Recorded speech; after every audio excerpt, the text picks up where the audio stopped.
This is unusual.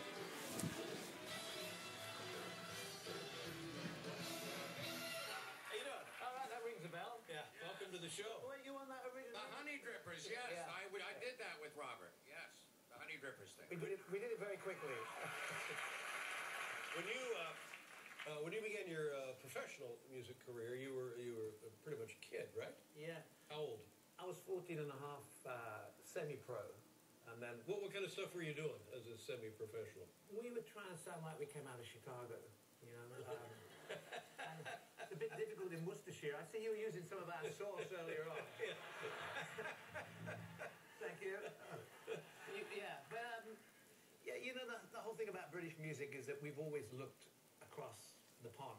You know, our own music was always some kind of rip-off of an American thing. It's fascinating you would say that, because then taking that as an influence, it came back to this continent in a whole new different presentation. It's ironic because a lot of the music that I'm attached to now, and I'm learning about more and more all the time, is probably derived from Ireland and Scotland. A lot of the roots of the music down in the south. And what you're talking about a traditional American folk music? Yeah, the stuff in Tennessee and in, you know, in the Smoky Mountains, all that stuff. The Irish and the Scottish who came over, they brought the music with them, and it kind of goes round and round in circles. It's amazing. And when you were a kid, though, you weren't listening to that kind of music. You were listening to Howlin' Wolf. nascent rock and roll, I Yeah. would guess. Who did you like when you were a kid? Well, you know, the radio in the UK was pretty dire in the mid-50s. There was nothing going on at all. But now and again, they had this American Forces Network radio coming out of Germany.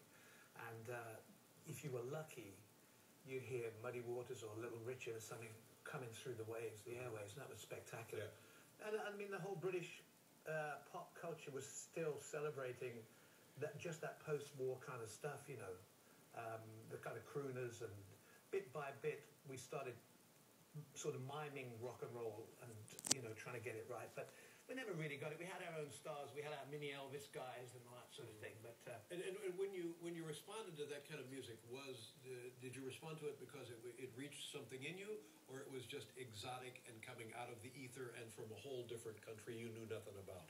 well, that's probably the latter is more the case. I mean, truth, you know, little kids in England had no idea about big bad America, you know. And we didn't have the same cultural exchange that you've had. One way or another, you've kind of come to terms with your, you know, sort of massive culture here. And we didn't have that. We didn't have Black America. We had Asian guys coming in. We had West Indian music a little bit. But we never had, you couldn't turn the dial on the radio and get an absolute amazing kaleidoscope of music, you know. Do you remember the first time you heard Elvis Presley on the radio? Yeah, I heard Heartbreak Hotel, and I heard the sound of his voice and the echo and this kind of exotic calling. So when I was in the bathtub one night,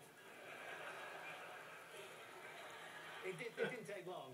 Well, I pulled the plug out and I sat there till all the water went away, and I sang into the overflow, and I got this amazing sound. I went, wait a minute, that's me. And it came, the sound kind of came up through and just under my legs. And that's how I invented echoes. Forget about Les Paul, he was not important at all. Did you, and your paths must have eventually crossed with Elvis Presley. Yeah. What was that like?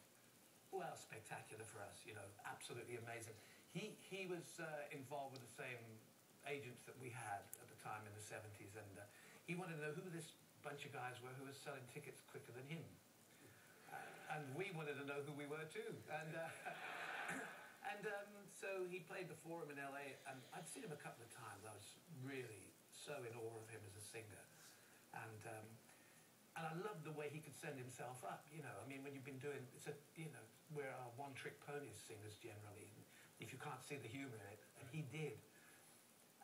So we met him after a show, and we went to the top floor of whatever the cheap hotel was, a couple of gorillas at the elevator, and they moved us down into this kind of holding station where it was one of those long suites where a door opens into another, like Get Smart or whatever it is, just on and on and on. You know, and the whole place was full of Sandra Dee, sort of Stella Stevens kind of, which is perfect for me. skirt and the beehive, and I'm gone. Some white stilettos up. Shows your age there. And then when the room was suitably full, the door opened at the end, and this guy came in, and he sort of moved around the couches like this and like that. He was actually doing his show. He was doing a better show in that suite than he was at night, on the stage.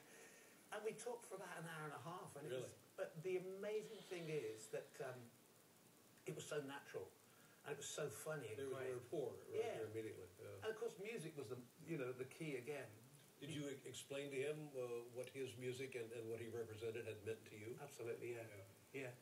And he was so aware of all the impersonators and stuff, and you can imagine how I feel.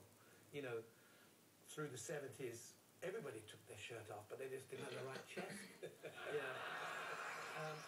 I never did.